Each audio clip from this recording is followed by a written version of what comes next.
വർഷങ്ങൾക്ക് മുമ്പ് അവിടെ ഒരു കുടുംബം താമസിച്ചിരുന്നു. അച്ഛനും അമ്മയും 2 കുട്ടികളും അടങ്ങിയ ഒരു ചെറിയ കുടുംബം.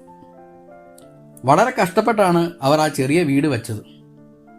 സാമ്പത്തികമായി വളരെ ബുദ്ധിമുട്ടുണ്ടായിരുന്നെങ്കിലും വളരെ സന്തോഷത്തോടെയാണ് അവിടെ അവർ കഴിഞ്ഞിരുന്നത്. അവർ മറ്റുള്ളവരോട് ഇടപഴകുന്ന രീതി വളരെ മാന്യമായ രീതിയിലുമായിരുന്നു. ആരോടും ഒരു പരിഭവമില്ല. ഒന്നിനും ആരെയും ബുദ്ധിമുട്ടിക്കുന്നതും കണ്ടിട്ടില്ല.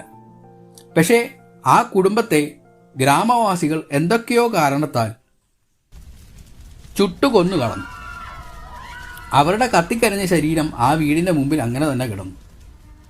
അവർ കഷ്ടപ്പെട്ടുണ്ടാക്കിയ വീട് കത്തിയമർന്നു. അതിനുശേഷം വർഷങ്ങൾക്ക് ശേഷമാണ് താൻ ആ സ്ഥലം മേടിക്കുന്നതെന്നും അതുപോലെ ഒരു വീട് വെക്കുന്നതെന്നും ഈ സുഹൃത്തുക്കളോട് ഈ ഉടമസ്ഥൻ പങ്കുവച്ചു. ഈ വീട് വെച്ചതിന് ശേഷമാണ് അവരുടെ പ്രസൻസ് ആ ഭാഗങ്ങളിൽ അറിയാൻ